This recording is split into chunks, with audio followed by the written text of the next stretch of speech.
guys, another concern video po. Ang sabi niya is, hello Ma'am Che, pa-advise naman po. Meron akong idinidate ngayon.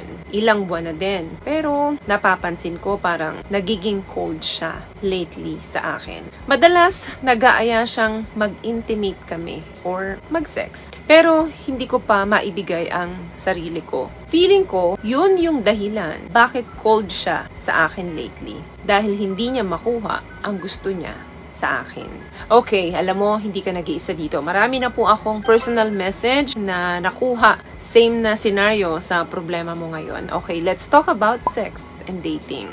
Maraming kababaihan ang nagko-complain na bakit ganun daw? Ang lalaki, ang bilis mag-walk away kapag hindi nila nakukuha ang gusto nila. Kapag nire-refuse sila nung mga partner nilang babae na wag silang sipingan nito. Napakabilis mainis o mairita ng lalaki kapag hindi talaga sila napagbibigyan. Okay lang ito kung mag-asawa na kayo kasi sa susunod na mga araw, pwede ka naman bumawi kung hindi ka game tonight. Pero kapag nasa dating stage pa lang kayo, then ganito na ang lalaki sa'yo. Red flag yan. Pero, okay, let me very open here, ano? Sa totoo lang, malaki yung possibility na hindi lang naman talaga sex ang dahilan ng mga lalaki kung bakit nagwo-walk away sila sa isang babae, lalo na kung nasa dating stage pa lang sila. Marami pong kalalakihan na pwede namang mag-survive without SEX, lalo na kung nasa dating stage pa lang. Kaya lang, kung sa tingin ng lalaki na ang kaya mo lang sa kanyang may offer is sex, talagang mag-walk away yan kapag na-refuse mo siya na makuha yung gusto niya sa'yo. You know what I mean?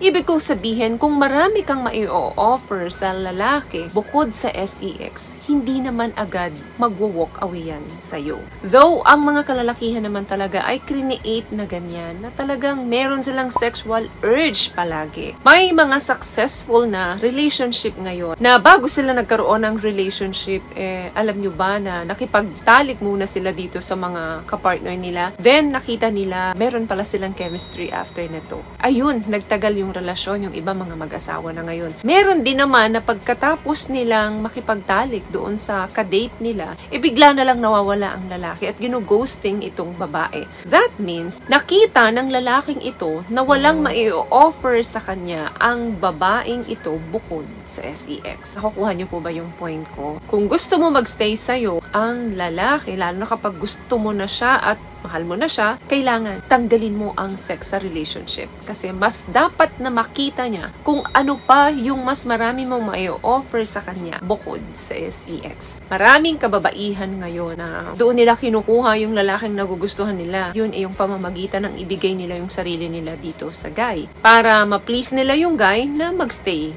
sa kanila. Okay lang yun kung hindi ka naman seryoso dito sa lalaki. Ang nagiging problema paano kung na-fall ka na. Tapos si guy pala, ang tingin sa'yo ay isang sexmate lang. What I love about this product, itong No More Dark Secret ng K-Skin, bukod sa may advanced whitening na siya na kung saan pwede niyang matulungan na pumuti yung mga singit-singit mo, moisturizing, meron siyang anti-irritation, antibacterial, maintain healthy pH level. Hindi lang pambabae, meron din po tayong pang lalaki. So, kailangan tanungin mo yung sarili mo. Aside sa sex, ano pa ba yung mai-offer ko dito sa lalaking nagugustuhan ko? Wag na wag kang mapipressure ng dahil sa hindi mo ibinibigay sa kanya yung hinihingi niya, that means lalayo siya sa'yo. Instead, isipin mo kung ano pa yung ibang mai-offer mo sa kanya bukod doon sa sex. Kung sa tingin mong yun yung dahilan kung bakit nagiging cold siya sa'yo, tanungin mo yung sarili mo, na isusupport mo ba siya spiritually? Nasusupport mo ba siya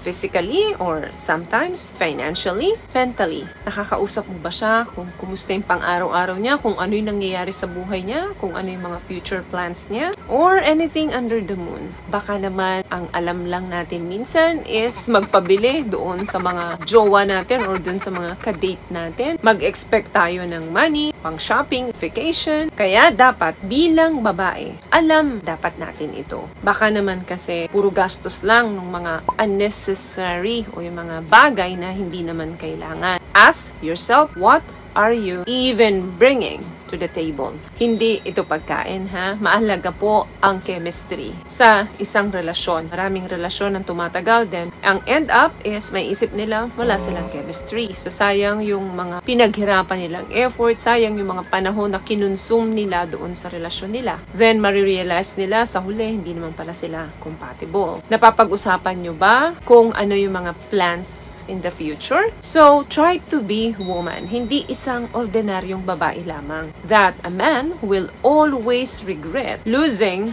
for the rest of his life. Dapat ikaw yung babaeng panghihinayangan niya kung sakaling mawawala ka sa buhay niya. Kaya dapat i-build mo yung isang lalaki na naaayon doon sa taste mo. At itigil mo yung paghahanap ng isang lalaki na ready-made na. Lalo na kung hindi ka naman ready para sa kanya. Kasi kung ano tayo, kung ano yung paniniwala natin, yan din yung lalaking maa-attract natin. So kung gusto mo makakuha ng isang lalaking pinapangarap mo, dapat ikaw muna yung maging ganon para in case dumating siya sa'yo, hindi siya mawawala sa'yo. So yun lamang guys ang video natin for today. I hope nakapagbigay po ako ng tips sa inyo. At kung nagustuhan nyo pong ating video, please give it a thumbs up, comment down below, and also share this video na rin po sa mga kaibigan na sa tingin nyo matutulungan po ng video natin. Once again, palagi po kayong mag-iingat at palagi po kayong manalangin. Thank you guys for watching and see you in our next one. Always love yourself and be a blessing. Bye!